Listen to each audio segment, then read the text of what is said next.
Hey gang, what's up? Welcome back here to another edition of Intuitive Angling. And man, I really appreciate each and every one of you guys for taking some time to check in and watch the video. Just let you know that I never take that for granted. And there's a ton of YouTube channels to watch out there, but much appreciated you guys checking this one out. Today I'm going to show you guys what I think is the #1 early season topwater bait. This is something that probably a lot of people don't know about, but anytime once that water temperature starts reaching the low 50s, this is like one of the first topwater lures that works. And I'm going to give you guys a little seminar on it as far as tips and advice on when to fish it, under what conditions it works on it. First of all, I'd like to thank everybody out there. A big thanks to everybody that's been supporting the channel by checking out our View Products shopping tab, that little thing that says View Products when you click on the video. Much appreciated with that. And thanks to everybody out there that is subscribed to the channel. It's much appreciated. Okay guys, we're going to get into this. I'm going to talk to you guys about what is the #1 early season topwater bait, and that is a wake bait, guys. Now I'm going to go over this a little bit, explain to you what it is. First of all, a wake bait, if you're not familiar with it, I think most guys watching the channel probably are. A wake bait is a topwater lure that's got a fairly flat lip on it that's designed to just do that. It's designed to go across the surface like this and throw out a wake behind it, like a V behind it.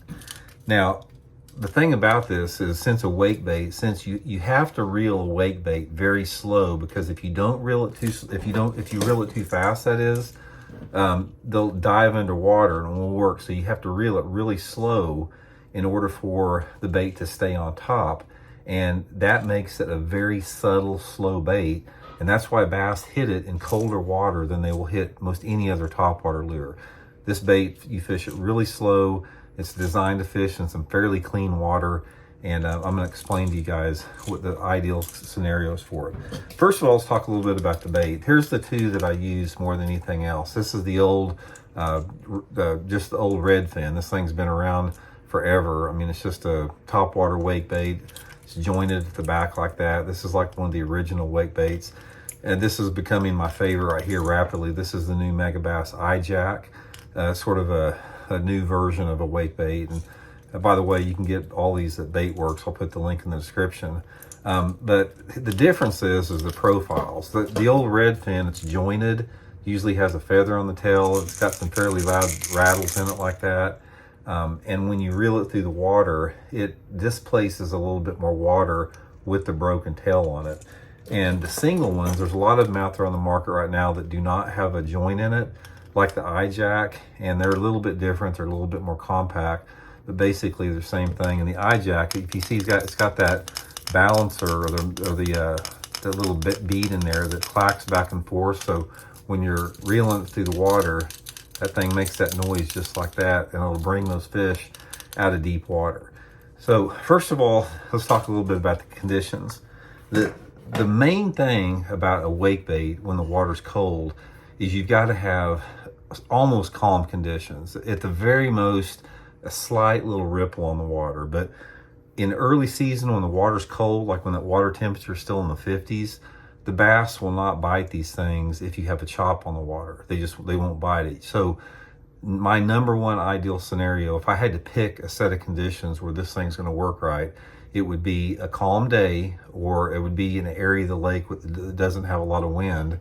It would be on some type of a cloudy day, some type of a warmer spring day, like prefrontal, where you've got a falling barometric pressure, sort of like maybe those temperatures are like 5 degrees above normal. Good fishing conditions when the fish are active. And you need water clarity of at least 3 feet. So when you have those combinations, and you also have, say, water temperature between, say, 52 to 57 degrees, that is when the wake bait excels. Now, a lot of times you don't necessarily have to have a day where there's no wind, because the best areas to fish a wake bait in early in the spring is back in the coves. So what I like to do is I'll pick out just some major coves back in some of the major creeks, some of the bigger coves in the major creeks, and I'll start about 2/3 of the way back in the cove, and I'll start making long casts down the middle of the cove. I'm trying to pull these fish out of deeper water. So if you've got, say for example, if you're in 20 foot of water and you've got water visibility that's 4 feet, on a calm day, if you have some fish that out there that are suspended in the middle of that cove, which is very common, those fish will come out of 10 to 15, 20 foot of water on a calm day if it's clear and bite this thing. So, you know, I'll work my way all the way back to the cove, all the way very to the back end, and just fish the wake bait all over in there, just sort of fan cast it everywhere. And it's really an odd bite because these things work the best when nobody thinks the topwater is going to work. It's like, say for example, it's cold in the morning a little bit maybe, and people are thinking, man, it's pre-spawn, these fish don't want a topwater lure. In the afternoon, when it starts warming up a little bit, like we just talked about those conditions, and you get those conditions, you can catch giants on these things. There have been a lot of tournaments won, and there's been a lot of tournaments where this thing has played a role in. I can count probably at least a half a dozen tournaments I've been in where the tournament was won in part with a wake bait in the pre-spawn before anyone else was thinking they were going to bite them. Now, another thing, talk a little bit about equipment. You got to have the right equipment to fish this. You need a long rod, because the reason you want a long rod is when you cast that wake bait out there like that, you know, you got to keep your rod tip high in the air, because what happens is if your rod is not high in the air, that bait's going to want to just sort of like barely go under the surface. So cast it out there with like a 7.5 foot medium action rod. Keep your rod tip at like 11 or 12 o'clock and just slow reel it, just enough to get the bait where it's just like going back and forth, sort of like this right here. You sort of want it just nice and slow like that. And when the water's calm like that, you will have this wake will come out behind the bait, and the wake in correlation with the noise that the bait makes is what brings those fish out of deeper water there. Also, you need to use a monofilament line. Fluorocarbon line or braided line is not a good match for it. Most of the time I'm using like 14 to 17 pound test monofilament line, and that's the best setup. So anyway, guys, give it a try. Like I said, you can get you some at Baitworks, link in the description.